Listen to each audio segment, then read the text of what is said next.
Okay, it's Sunday, October 27th. Before I get around to what this video is about, a couple other things going on. Yesterday, I smashed my toolbox on the white truck. Luckily, I did not hurt the truck. But what happened to it, I had to buy a safe. Got it from Tractor Supply. Pretty good size one. Very heavy, a lot heavier than I thought it was. But I made an attempt to unload it by myself, and it fell over and smashed the box. And as bad as that looks, I was grateful that it didn't hurt the truck. But the reason I had to buy a safe, because I got a few items that I least likely want stolen. And if you see them apartments over there, so the rest of this is pretty much rural. It used to be very rural.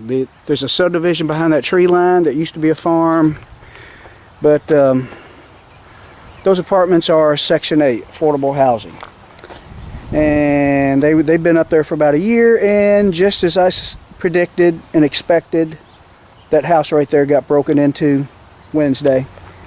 Luckily, I did not, but I had a few items that I really don't want stolen because bad things has happened. And so I got a gun safe to lock them up. And that's all I'm going to say about that. Not happy about it. What can you do? It's going on everywhere. And some parts are in for the Powerstroke. Got my rear seal. I got I'm not sure if I covered that, but I got the rear plate off, cleaned up underneath here too. I did get the wear collar off, which a new one comes with the new seal.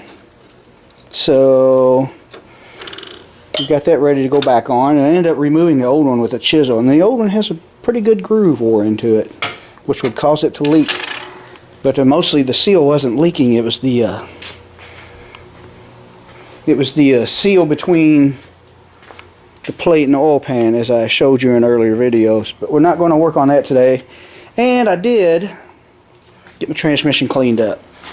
Some simple green pressure washer, then a brush and some gas and some more pressure washing, and it turned out pretty darn good.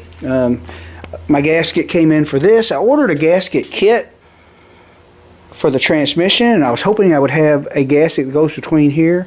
And in the picture it looked like it was in the pack, but all I got was this gasket, that gasket, front and back seal, which I don't really need to replace, so that was kind of a waste. I'll just be taking this extension housing off, clean it off real good, and just permatexing it with gray. Maybe there's not supposed to be a gasket between it. It looks like there isn't one there. But the picture on the eBay ad did show that gasket, but it's not in it.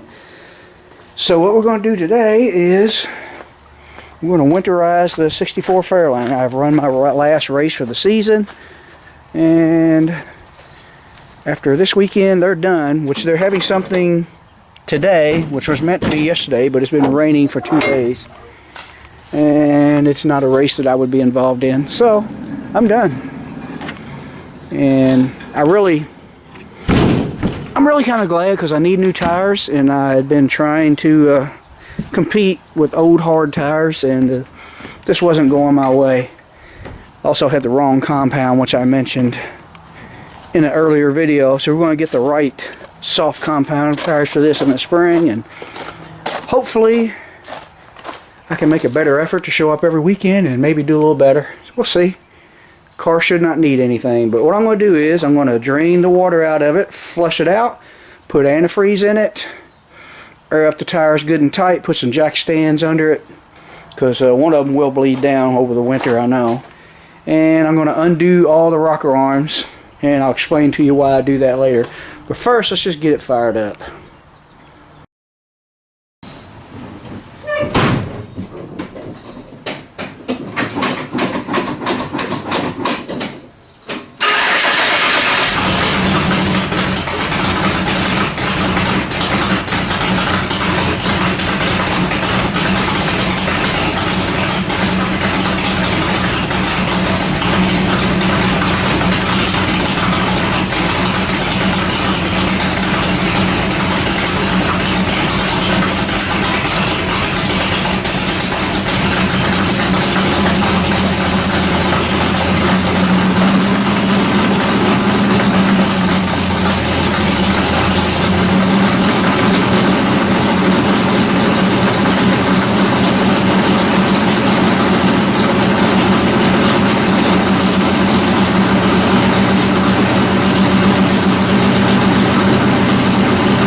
Okay, we got it all drained. I turned the water pump on while it was draining to make sure I got all the water out of the block that I could possibly get out.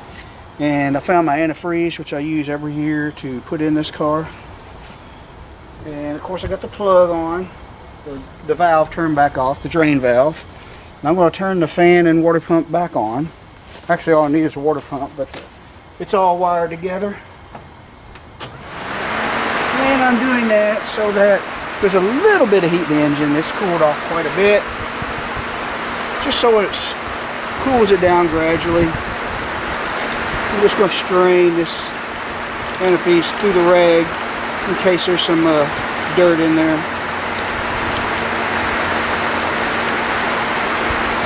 And we'll just do that until it's full.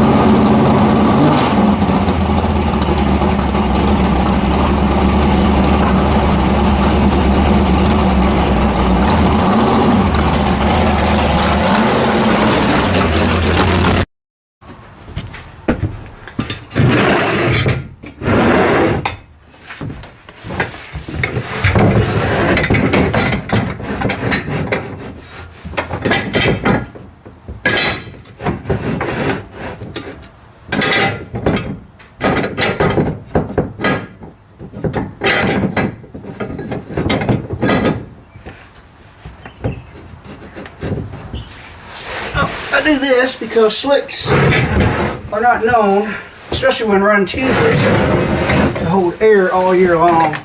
Passenger side is pretty good about holding air, but this driver's side, this tire has had a plug in it, so it'll probably leak down, and I just don't want to go all the way down to the rim.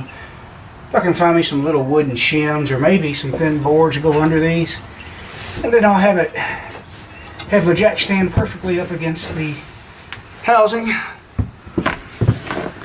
That's why I do that.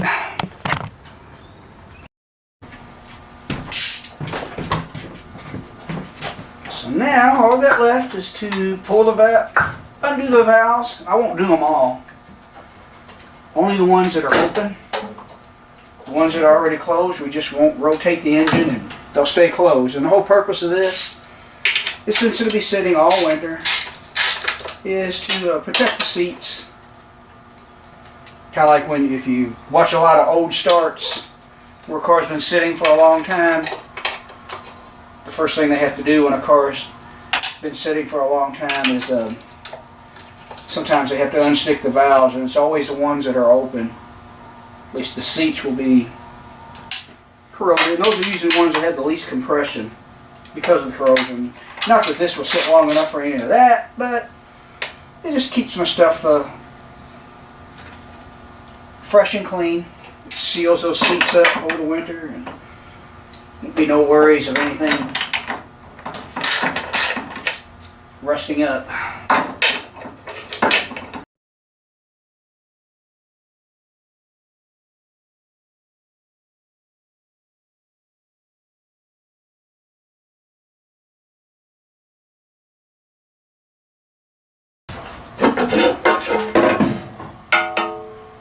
Alright.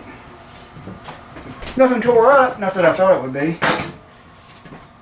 I guess my rebuild did pretty good considering I never went to a machine shop for this one. Which all the machine work was already done on this engine. It was a freshen up job, but I'm still getting comments on a 460 rebuild, and it seems like at first I get good comments when the video is fresh. And then, as time goes on, you occasionally get the jerks behind the keyboard that tell you you're stupid, you got no clue. And if they'd have watched all the series, they'd see that this engine ran just fine. Everything worked out good, and it's still together. They don't care about that. But, so it looks like I gotta loosen, got some dog hair on there. Loosen that one. Like I said, all I do is just loosen the ones that have the valves open.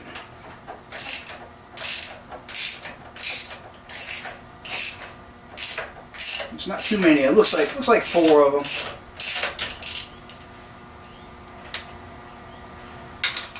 First 3 are all partially open.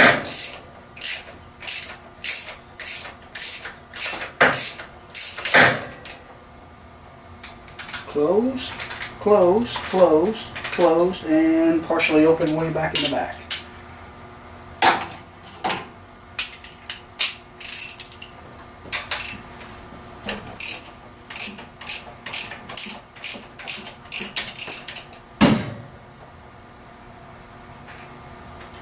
And now do the other side.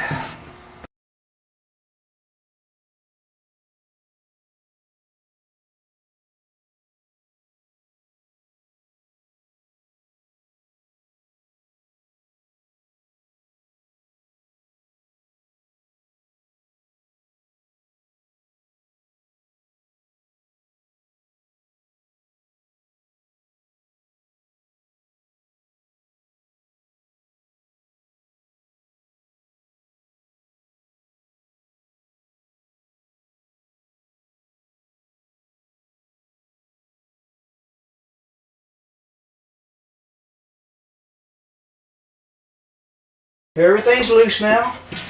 Back on with the valve cover. Hook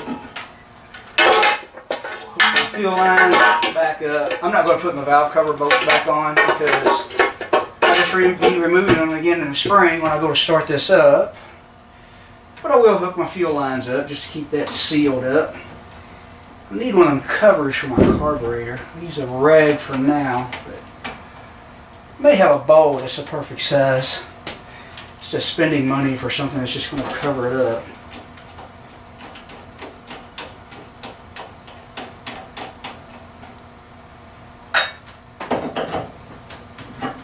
Love those steel braided lines and the AM fittings. So easy to undo.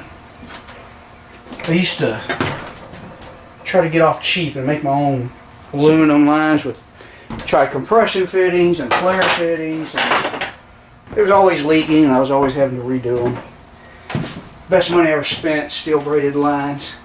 So now, take all my valve cover nuts, keep them in the drawer in the toolbox in here. So glad I finally cleaned the trailer out. I have a nice clean place to keep the car now, and it's out of my way. I can work without worrying about getting stuff all over it in the garage.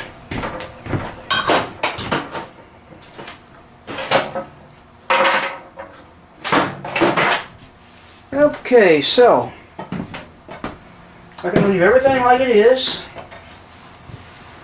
Put the hood on it. I put a charge in the batteries, put a car cover over it.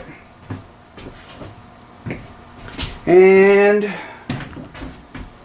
this car is ready for the winter. I need to buy me a battery maintainer and just keep the batteries up. I may order one. Thanks for watching.